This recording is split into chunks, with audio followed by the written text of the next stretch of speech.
সুপ্রিয় শিক্ষার্থী বন্ধুরা, তোমাদেরকে জানাই শুভ সকাল। আশা করি ভালোই আছো, আমিও ভালো আছি।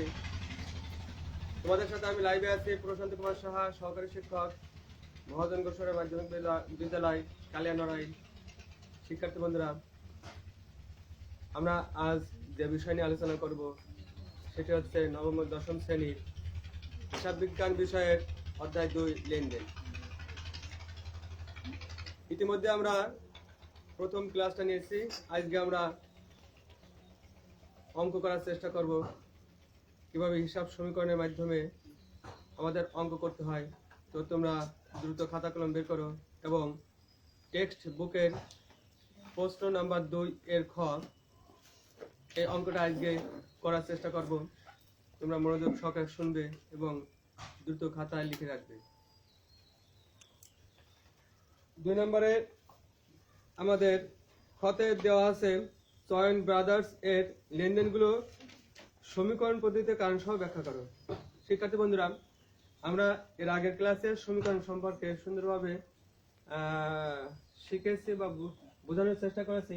তারপরে আমি হিসাব সমীকরণটা উপরে একটু লিখে রাখছি যাতে তোমাদের মনে হয় যে মনে পড়ে, যেহেতু তোমরা নতুন ক্লাসের ছাত্রছাত্রী। তো হিসাব সমীকরণটা হচ্ছে L প্লাস ই। এই ই এর আবার 4টা উপাদান আছে, সি প্লাস আর মাইনাস ডি মাইনাস এক্স। এটা একটু লক্ষ্য করতে হবে। আমাদের জানুয়ারি 1 ব্যবসায় মূলধন আনা হলো ৭৫,০০০ টাকা। ব্যবসায় মূলধন আনা হলো। আমি এর আগে বলছি, আবারও বলতেছি, যে জিনিসটা না পারলে, না করতে পারলে বা সিলেক্ট করতে পারলে আমাদের হিসাব সমীকরণ না, কোনো অঙ্কই আমরা করতে পারবো না। কি বলছিলাম যে প্রত্যেকটা লেনদেনের মধ্যে সৃষ্ট যে হিসাব দুটো সেটা আগে নির্ণয় করতে হবে। ওই হিসাব দুটো কোন শ্রেণীর ভিতর পড়ে, অর্থাৎ আয় ব্যয়, দায় সম্পদ, মালিকানা সত্ত্ব, এটা সিলেক্ট করতে হবে। করে তারপর হিসাব সমীকরণের মাধ্যমে তার ব্যাখ্যা দিতে হবে। তো ব্যবসায় মূলধন আনা হলো ৭৫,০০০ টাকা। আমি একটু এখানে সাইডে একটু লিখে রাখি যে এই হিসাবগুলো কি কি। 1 নম্বরে আমাদের জানুয়ারি 1 এটা লেনদেন। এটা কেন লেনদেন সেটা হিসাব সমীকরণের মাধ্যমে ব্যাখ্যা করতে হবে। আর ব্যাখ্যা করতে গেলে এই লেনদেনের হিসাব দুটোকে বের করতে হবে। তো এই লেনদেনের হিসাব দুটো হচ্ছে 1 নগদান হিসাব, 2 মূলধন হিসাব। 2 হচ্ছে মূলধন হিসাব। তো 1 নম্বর নগদান হিসাব, 2 হচ্ছে মূলধন হিসাব। তো আমাদের এই নগদান হিসাবটা হিসাব শ্রেণীর মধ্যে কোনটার মধ্যে পড়ে, অর্থাৎ নগদান হিসাবটা আমাদের হিসাব শ্রেণীর মধ্যে পড়ে আছে সম্পদ। এই সম্পদের সংকেতটা আছে, সাংকেতিক রূপ হচ্ছে এ। মূলধনটা হচ্ছে কি, মূলধনটা এখানে আমরা একটু দেখি, মূলধনটা হচ্ছে কি সি। মূলধনটা হচ্ছে সি। তো শিক্ষার্থী বন্ধুরা, আমরা অতি সহজে বুঝতে পারছি যে এই লেনদেনটা হওয়ার কারণ এখানে হিসাব সমীকরণের নগদে এ বৃদ্ধি পেয়েছে এবং সিটা যেহেতু আমাদের এখানে প্লাস অবস্থানে আছে সেহেতু ই বৃদ্ধি পেয়েছে, মালিকানা সত্ত্ব বৃদ্ধি পেয়েছে। তাহলে আমরা লিখতে পারি যে লেনদেনটি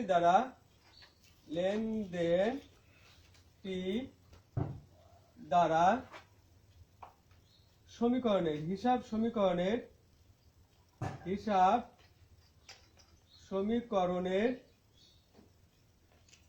এ বৃদ্ধি ও ই বৃদ্ধি পেয়েছে বিধায় এটি একটি লেনদেন। আমাদের জানুয়ারির 1 তারিখটা হয়ে গেল। 2 তারিখ 18,০০০ টাকা বেতন একজন ম্যানেজার নিয়োগ করা হলো বা নিয়োগ দেওয়া হলো। এটা লেনদেন না, এটা জাস্ট আমাদের একটা ঘটনা, এটা লেনদেনের ভিতর যাবে না। জানুয়ারি 7 ধারে পণ্য বিক্রয় ৫০,০০০ টাকা। ধারে পণ্য বিক্রয় ৫৫,০০০ টাকা। তাহলে আমরা হিসাব দুটো বের করি। নাম্বার 1 এ আছে দেনাদার হিসাব, দেনাদার হিসাব। 2 আছে বিক্রয় হিসাব, বিক্রয় হিসাব। বিক্রয়টা আছে কি আমাদের আয়, আয় অর্থাৎ 8। দেনাদার হচ্ছে সম্পদ, সম্পদ অর্থ এই। তাহলে আমাদের দেনাদার এই যে এ সম্পদ অর্থাৎ দেনাদার মাধ্যমে আমাদের কি হয়েছে, এ বৃদ্ধি পেয়েছে। আর বিক্রয় হচ্ছে কি আরটার পজিশন দেখি, আরটা হচ্ছে প্লাসে। তাহলে আমাদের বিক্রয়ের মাধ্যমে আয় বাড়ছে, আয় হচ্ছে ই অর্থাৎ আয় আরটা যেহেতু প্লাসে আছে সেহেতু ইটা বৃদ্ধি পেয়েছে।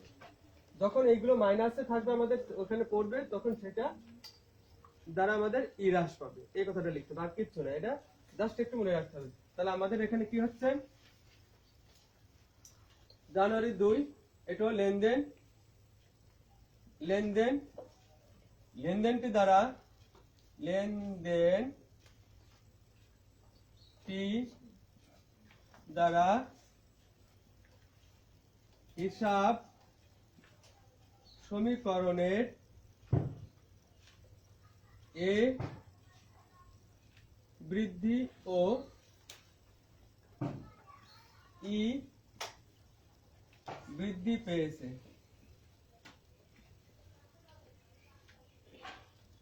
দুই শেষ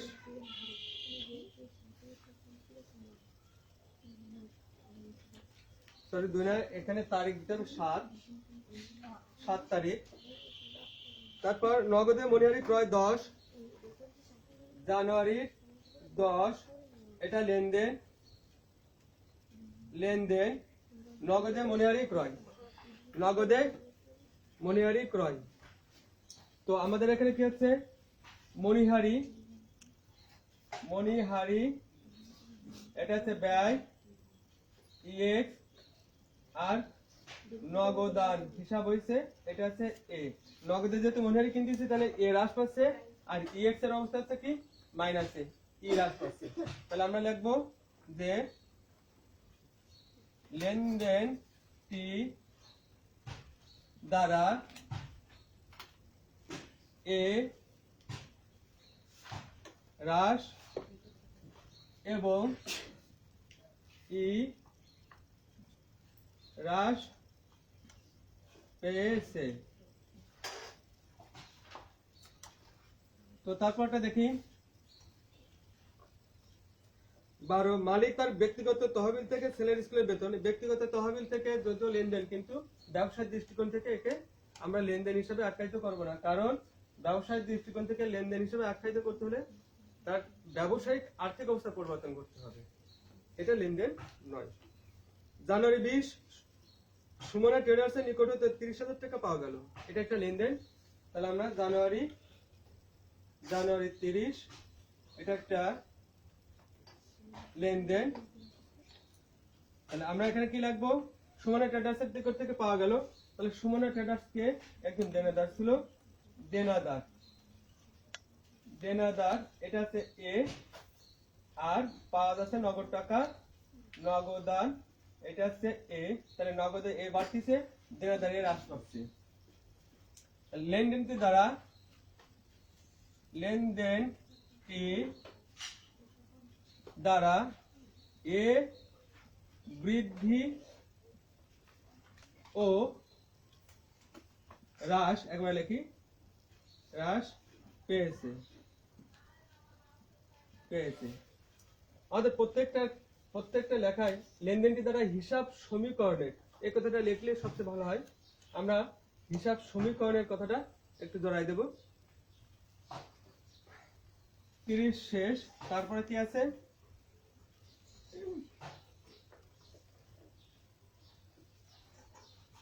সুমনা ট্রেডার্স এটা হচ্ছে 20 তারিখ।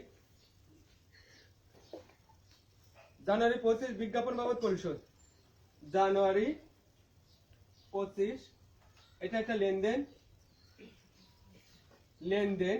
এখন দেখি হিসাব সমীকরণে কি পরিবর্তন হচ্ছে, বিজ্ঞাপন বাবদ পরিশোধ। তো আমাদের এখানে আছে বিজ্ঞাপন, বিজ্ঞাপন এটা একটা ব্যয় ইএক্স, আর পরিশোধ নগদে পরিশোধ, নগদান, এটা হচ্ছে আমাদের এ। তাহলে আমাদের EX টার অবস্থান কি?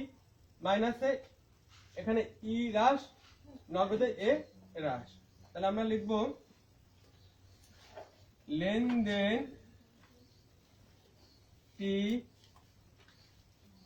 দ্বারা হিসাব সমীকরণের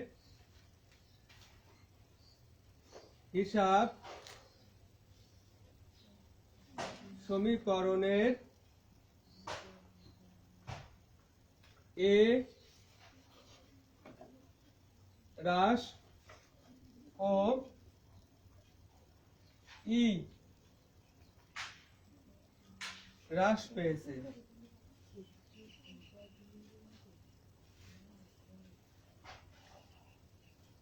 তো আমাদের 2 নং প্রশ্নের ক্ষয়ের উত্তর আমরা দেওয়ার চেষ্টা করছি। আশা করি তোমরা অতি সুন্দরভাবে এটা বুঝতে পেরেছো। সুপ্রিয় শিক্ষার্থী বন্ধুরা, তোমাদের ছোট্ট একটা বাড়ির কাজ দিই। তোমরা অবশ্যই বাড়িতে বসে এই ধারাবাহিকতায় অঙ্কটা করার চেষ্টা করবে। আমরা 3 নাম্বার অঙ্কটা এখানে দিচ্ছি, যদিও 2 এর ক্ষয়ের মতন প্রশ্নটা নাই যে লেনদেনগুলোর সমীকরণ পদ্ধতিতে কারণ সহ ব্যাখ্যা করো। তোমরা 2 এর ক্ষয়ের আলোকে 3 নাম্বার অঙ্কটা করবে। 2 এর ক্ষতে আমরা যা করেছি, কি করছি, চয়ন ব্রাদার্সের লেনদেনগুলোর সমীকরণ পদ্ধতিতে কারণ সহ ব্যাখ্যা, ঠিক 3 নাম্বারে কিন্তু ওইটা নাই। কিন্তু আমরা 3 নাম্বার প্রশ্নটাকে 2 এর ক্ষয়ের আলোকে সমাধান করার চেষ্টা করবে বাড়িতে। তো শিক্ষার্থী বন্ধুরা, তোমরা ভালো থাকো, সুস্থ থাকো। আগামী ক্লাসে তোমাদের আবার অ্যাড হওয়ার জন্য আমন্ত্রণ জানিয়ে সবাইকে ধন্যবাদ জানাচ্ছি, এবং আজকে আমার এই অনলাইন ক্লাসটা আজ সমাপ্তি ঘোষণা করছি। সবাইকে ধন্যবাদ।